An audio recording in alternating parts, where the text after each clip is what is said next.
Don't make the simple life complicated.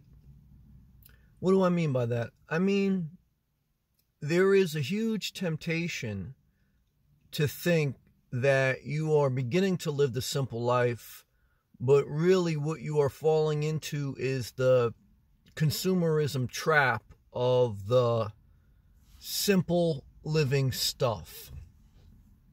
Simple living stuff is too much solar. Many times you don't need a lot of solar panels. You don't need all that crap to function in a modern society.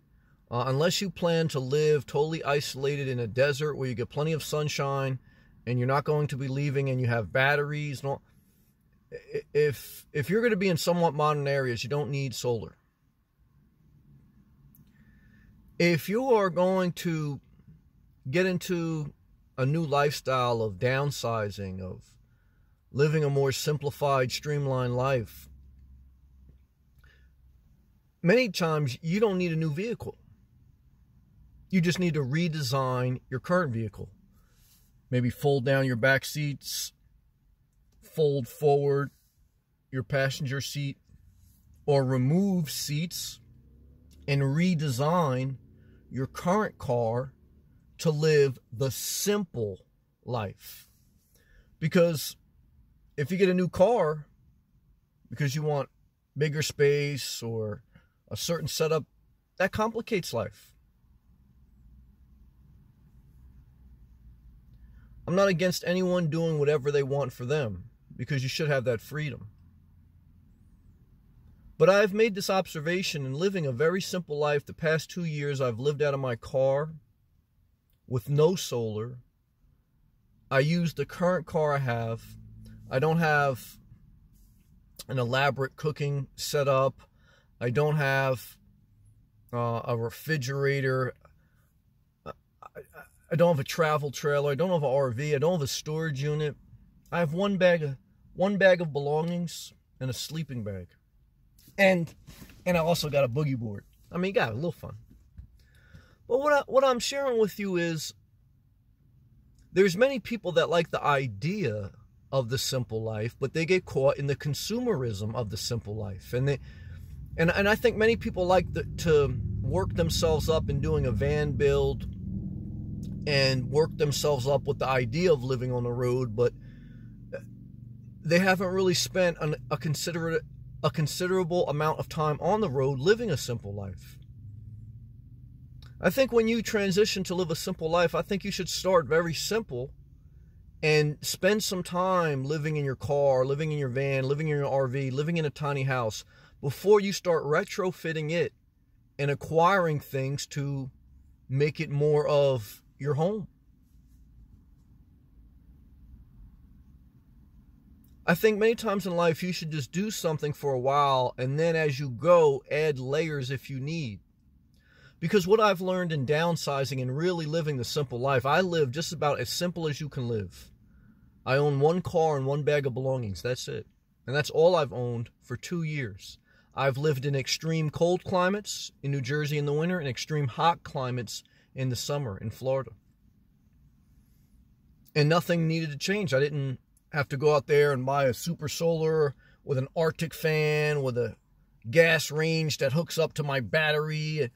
There's nothing wrong with any of that. There's nothing wrong with any of that. And I want to give you the freedom to do whatever you want, but I'm sharing here on my reflections on a simple life. And the hardest part about a simple life was getting rid of stuff.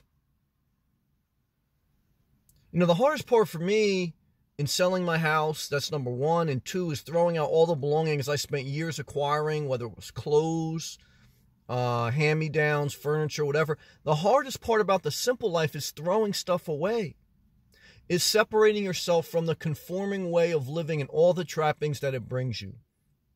And all the things that you're suffocating under if you watch videos about tiny living in a house or living in a car, living in a van, or living in an RV. The whole point of you watching videos like that is because there's something inside you that's dying and you need to be free again. And the real freedom in the simplified living is less stuff. But I think people like the idea of simple, but I think they're a little intimidated to just do it. They feel like they have to go on this grand, again, whether it's a van build out or whether it's acquiring a lot of different camping items to try to like, the real adventure, the real blessing is at the end of the day, I know no one can really hold something over my head. You know, my mortgage company can't hold something over my head. My landlord can't hold something over my head. My father, if I got to borrow money from him, he can't hold something over my head. The government, if I got to, you know, if I can't make it, I got to go beg them. You know, I'm not negative on any of those things. I don't want to turn the conversation into like a dark thing. But for me, it's the freedom of just owning very little things. So, you know, not a lot of people can hold stuff over my head. And not that, I don't want to be cynical, not that everyone always holds stuff over your head. I don't want to be negative, I want to be positive. But I just want to share with you that that's the blessing for me in the simple life, is that, you know, I don't have to ask really anyone for too much stuff. I don't like to be bothered asking people for stuff. I mean, certain times you have to ask people and you need people. You can't fulfill your destiny on your own. You have to collectively link with people in some way. That's true. I'm not an isolationist. But I'm the type of person where I like 99% of my time I like alone. I don't like to be entangled with people. I don't like to be entangled financially, emotionally, physically. For me, it's too much mental anxieties. It's too much stress. It's too much. And I don't want that. Especially as I get older, I feel more and more I want to be free. And I think that's why when people get older, even if they're not looking to downsize as simple as I did, they want to downsize because the mental pain of life as they prepare for their last chapter of life is too much, and they want to live as simple as possible so the burden on their mind is eased. You know, don't complicate the simple life with stuff.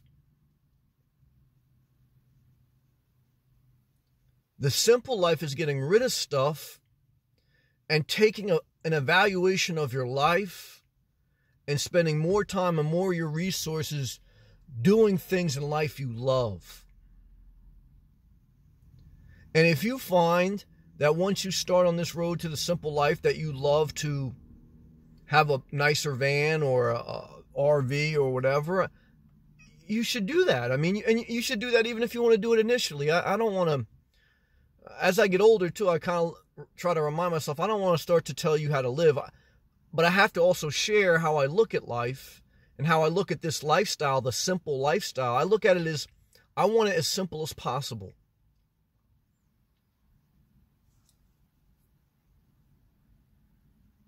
There's a need for amenities, for some things that will make your life more convenient. And I could say probably as I get older, I'm still middle-aged, as I get older, I will probably acquire some more things or a different car. But I'm in no rush, and I haven't been in a rush. If you watch my videos for the past 2 years documenting my journey, I've never been in a rush to buy an RV. Even a home base, when I was looking at a home base, and even I may do that at one point, I wasn't in a rush. I did it very meticulously. I went to a piece of land, I went to another one, and I came close, but I just couldn't commit because I didn't want the stress of obligation. I wanted my life as simple as possible. As long as I can keep it as simple as possible, I want it simple. There may come a point where I have to complicate it a little bit by adding things to add more convenience, and I will do that because I'm not stubborn. I'm not going to say, oh, I made this video, now I can't do anything else. Don't be like that. And don't take whatever I say as law. It's not. It's me sharing a moment in time, just an overall thought and saying, however you are yearning to be a little bit more freer and live a little bit more simpler, just remember that there's not a lot that you can acquire that will make your life simpler. It's more about throwing things out and refocusing your life and redesigning your life and redesigning your car so that you can be a little bit happier in life, a little bit less to worry about, a little bit more to enjoy. That's the simple life for me. Don't complicate it. Don't complicate it.